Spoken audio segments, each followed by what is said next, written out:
Hello traders and investors, अगर आप भी कंफ्यूज्ड हैं Tata Power and Adani power में किसके फाइनेंशियल्स अच्छे हैं, कंसिस्टेंसी ग्रोथ किस में है, mutual funds FIIs and DIIs ने किस में ज़्यादा होल्ड किया है, तो यही सारी चीज़ें डिस्कस करेंगे हम इस एजुकेशनल पर्पस वीडियो में। शुरू करते हैं अपने एनालिसिस को लेट्स फिनसे के साथ।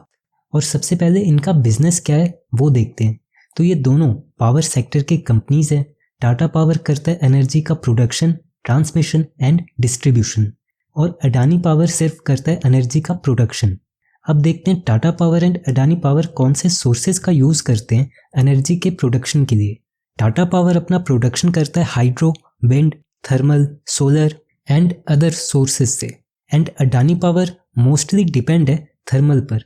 तो टाटा पावर के पास ज़्यादा सोर्सेज हैं, ये एक पॉजिटिव पॉइंट है। अब देखते हैं दोनों कंपनीज के रेवेन्यू नंबर कैसे हैं। स्टार्ट करते हैं क्वार्टर वाइज रेवेन्यू के नंबर से। मार्च 23 के क्वार्टर में टाटा पावर का रेवेन्यू है 11.9% से ग्रो हुआ है, और अडानी पावर का रेवेन्यू 31.9% से। एंड दिसंबर 22 क्वार्टर में 0.7% का ग्रोथ था, और अडानी पावर में 10.2%। सितंबर में दोनों के रेवेन्यू नंबर्स डिक्रीज हुए हैं। क्वार्टर वाइज अडानी पावर के रेवेन्यू नंबर्स ज़्यादा तेजी से इंक्रीज हुए हैं कंपेयर टू टाटा पावर। अब एनुअल रेवेन्यू के नंबर्स देखते हैं। इसमें देखते हैं कौन अच्छा परफॉर्म कर रहा है। मार्च 23 में टाटा पावर का रेवेन्यू 55,109 करोड़ का है। 28% का ग्रोथ है रेवेन्यू में कंपैरिजन टू प्रीवियस ईयर। और अडानी पावर का रेवेन्यू देखा जाए तो वो है 38,773 करोड़। 39% से नंबर इंक्रीज हुआ है। मार्च 22 में 30.9% से इंक्रीज हुए हैं रेवेन्यू टाटा पावर के, और अडानी पावर 5.7% से। अब आप पिछले 5 साल का रेवेन्यू देख सकते हैं। अब देखते हैं नेट प्रॉफिट कैसा रहा है दोनों कंपनीज का, क्योंकि पावर सेक्टर एक ऐसा सेक्टर है जहां मार्जिन्स तेजी से अफेक्ट होते हैं। तो नेट प्रॉफिट देखना एक इम्पॉर्टेंट पॉइंट है। सबसे पहले देखते हैं क्वार्टरली नेट प्रॉफिट। मार्च 23 के क्वार्टर में टाटा पावर का नेट प्रॉफिट है 777 करोड़, एंड अडानी पावर का नेट प्रॉफिट है 5242 करोड़ का। देख सकते हैं दोनों में कितना डिफरेंस है। लेकिन अगर कंपेयर करें हम दिसंबर क्वार्टर से, टाटा पावर के नेट प्रॉफिट में 17% की कमी आई है, लेकिन अडानी पावर का नेट प्रॉफिट आप देख सकते हैं कितनी तेजी से इंक्रीज हुआ है। दिसंबर 22 के क्वार्टर में नेट प्रॉफिट रहा है 945 करोड़ का, एंड अडानी पावर का नेट प्रॉफिट है 8.77 करोड़। सितंबर में 819 करोड़ एंड अडानी का रहा है 695 करोड़ का। बाकी अब जून एंड मार्च के नंबर्स भी आप देख सकते हैं। मार्च 23 के क्वार्टर में तो अडानी पावर का नेट प्रॉफिट अच्छा रहा है। अब देखना ये है जो नेक्स्ट क्वार्टर जून 23 का रिजल्ट आने वाला है वो कैसे रहता है। अब एनुअल नेट प्रॉफिट के नंबर्स देखते हैं, क्या यही परफॉर्मेंस सेम अडानी पावर का एनुअल नंबर्स में भी है। तो मार्च 23 से शुरू करते हैं और देखते हैं टाटा पावर का नेट प्रॉफिट। टाटा पावर का नेट प्रॉफिट है 3,336 करोड़ का, लेकिन अडानी पावर का नेट प्रॉफिट है 10,726 करोड़। दोनों में नेट प्रॉफिट का डिफरेंस आप देख सकते हैं। मार्च 22 एंड 21 में भी अडानी पावर का नेट प्रॉफिट ज़्यादा है टाटा पावर से। तो पिछले 3 सालों में आप कह सकते हैं कि अडानी पावर ने अच्छा परफॉर्म किया है टाटा पावर से। लेकिन 2 साल और पीछे जाते हैं तो आप देख सकते हैं अडानी पावर तो लॉस में था, लेकिन टाटा पावर का भी नेट प्रॉफिट कम हुआ है, लेकिन प्रॉफिट मेकिंग कंपनी है। जैसा हम देख रहे हैं पिछले 3 साल में कितना तेजी से नेट प्रॉफिट इंक्रीज हुआ है अडानी पावर का, यही चीज़ हमें स्टॉक प्राइस में भी देखने को मिला है।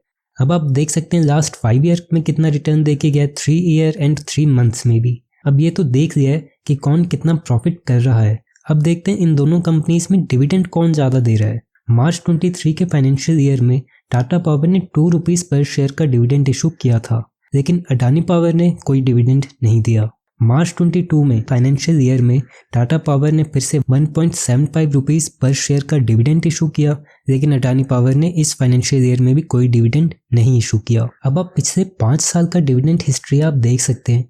टाटा पावर तो हर फाइनेंशियल ईयर में डिविडेंड इशू कर रहा है, लेकिन अडानी पावर ने अभी तक कोई डिविडेंड नहीं दिया है। अब क्वेश्चन ये है कि पिछले 3 सालों में अडानी पावर का नेट प्रॉफिट तो बहुत अच्छा रहा है, टाटा पावर से भी अच्छा था, लेकिन डिविडेंड क्यों नहीं इशू किया। तो इसके 2 आंसर हो सकते हैं। पहला, या तो अपना नेट प्रॉफिट अपने बिजनेस एक्सपेंशन एंड ग्रोथ के लिए यूज़ करें। अगर ऐसा हो रहा है तो ये एक पॉजिटिव पॉइंट है। और दूसरा हो सकता है जो कंपनी के ऊपर डेट है वो पे कर रहे हैं, तो कितना डेट टू इक्विटी है दोनों कंपनीज का वो देखते हैं। डेट टू इक्विटी अगर लेस देन 1 है तो कंपनी के लिए फेवरेबल है, और अगर ग्रेटर देन 1 है तो अनफेवरेबल है। डेट टू इक्विटी हमें ये भी बताता है कि कंपनी जो बिजनेस रन कर रही है उसमें कितना डेट फंड यूज हो रहा है और कितना इक्विटी। मार्च 23 में टाटा पावर का डेट टू इक्विटी 1.70 है, जो कि अनफेवरेबल कैटेगरी में आता है। बाकी पिछले सालों में भी टाटा पावर का debt to equity greater than 1 ही रहा है, जो कि अनफेवरेबल है। लेकिन अडानी पावर का डेट टू इक्विटी आप देख सकते हैं कि कितना ज़्यादा रहा है। तो यहाँ पर आपको जवाब मिल गया होगा कि अडानी पावर अपना प्रॉफिट का यूज़ कैसे कर रहा है। अब बात करते हैं अर्निंग पर शेयर EPS के बारे में। EPS का मतलब होता है कि कंपनी पर शेयर कितना प्रॉफिट जनरेट कर रहा है। EPS कैलकुलेट करने का फॉर्मूला है profit attribute to equity holders divided by weighted average number of equity shares. अब आप Tata Power and Adani Power के EPS नंबर्स देख सकते हैं। मार्च 23 में टाटा पावर का EPS था 10.43 और अडानी पावर का 24.57, यानी कि कंपनी ने पर शेयर इतना अर्न किया है मार्च 23 के फाइनेंशियल ईयर में। मार्च 20 एंड 19 में अडानी पावर का EPS नेगेटिव रहा है, क्योंकि उस टाइम पर अडानी पावर लॉस में था। अब आप क्वार्टर वाइज EPS के नंबर भी देख सकते हैं, यहाँ पर भी फ्लक्चुएशंस हैं। बाकी अब नेक्स्ट टॉपिक पे चलते हैं, देखते हैं करंट रेशियो के बारे में। करंट रेशियो का फॉर्मूला है current assets divided by current liabilities, और हमें इससे पता चलता है कंपनी के पास करंट एसेट्स कितने एंड लायबिलिटीज कितनी है। आने वाले टाइम में कंपनी अपना शॉर्ट टर्म लायबिलिटीज को पे कर सकता है या नहीं। अगर करंट रेशियो ग्रेटर देन 1 है तो कंपनी के लिए फेवरेबल है। अब मार्च 23 में टाटा पावर का करंट रेशियो 0.63 है, जो कि अनफेवरेबल कैटेगरी में आता है, और अडानी पावर का 1.10 जो कि फेवरेबल है। तो यहाँ पर अडानी पावर आगे है। एंड प्रीवियस ईयर्स का देखा जाए तो दोनों के ही करंट रेशियो लेस देन 1 है, जो कि एक नेगेटिव पॉइंट है, लेकिन दोनों के ही करंट रेशियो में इंप्रूवमेंट है। टाटा पावर अपना करंट रेशियो 0.37 से 0.63 पर ले आया है, और अडानी पावर 0.73 से 1.10 पर। अब नेक्स्ट देखते हैं प्राइस टू अर्निंग PE के बारे में। PE का फॉर्मूला होता है मार्केट प्राइस पर share divided by earning per share. PE से पता चलता है कंपनी के 1 रुपये प्रॉफिट के बदले आप कंपनी को कितना पे कर रहे हो। तो अब आप लास्ट 5 ईयर का PE देख सकते हैं।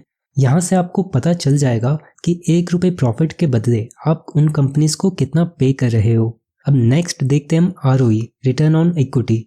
ROE हमें बताता है कि कंपनी इक्विटी शेयर होल्डर्स के पैसे पर कितना प्रॉफिट जनरेट कर रहा है। इसका फॉर्मूला होता है profit attribute to equity divided by share holders equity. March 23 में टाटा पावर का ROE रहा है 11.59% एंड अडानी पावर का ROE है 64.38%। काफी ज्यादा गैप है दोनों कंपनीज के ROE में। एंड लास्ट ईयर्स के ROE भी आप देख सकते हैं। तो जितना भी हमने डिस्कस किया है उसमें लास्ट 3 ईयर में अडानी पावर ने अच्छा परफॉर्म किया है। रेवेन्यू नेट प्रॉफिट के नंबर्स अच्छे हैं और डेट टू इक्विटी में भी इंप्रूवमेंट है, लेकिन टाटा पावर्स के नंबर भी ग्रो हो रहे हैं। अब लास्ट में ये देखते हैं कि इन सब चीज़ों को mutual fund FII and DIIs कैसे दे रहा है, क्या पोजीशन क्रिएट कर रहा है इसमें। तो शुरू करते हैं प्रमोटर्स की होल्डिंग से। लास्ट 4 क्वार्टर में टाटा पावर के प्रमोटर्स की होल्डिंग 46.86% पर स्टेबल है एंड अडानी पावर्स के प्रमोटर्स की होल्डिंग 74.97 पर स्टेबल है। तो प्रमोटर्स की होल्डिंग तो अडानी पावर की ज़्यादा है। अब देखते हैं म्यूचुअल फंड्स क्या कर रहा है। टाटा पावर में तो म्यूचुअल फंड्स ने स्टेक कम किया है कंपैरिजन टू प्रीवियस क्वार्टर, और अडानी पावर में तो सिर्फ 0.01% का स्टेक है म्यूचुअल फंड्स का, लेकिन पहले क्वार्टर्स में वो भी नहीं था। तो नेट प्रॉफिट के नंबर्स देखकर आप अपना इन्वेस्टमेंट डिसीजन नहीं ले सकते, और भी चीज़ों को आपको एनालाइज करना पड़ेगा। और बाकी आप insurance and other domestic institutions का पैटर्न भी देख सकते हैं कि कितनी होल्डिंग है इनकी। टाटा पावर में तो स्टेक इंक्रीज हुआ है, लेकिन अडानी पावर में कंट्रीब्यूशन नहीं है। नेक्स्ट अब आप FIIs एंड रिटेल्स अदर्स का शेयर होल्डिंग पैटर्न भी देख सकते हैं।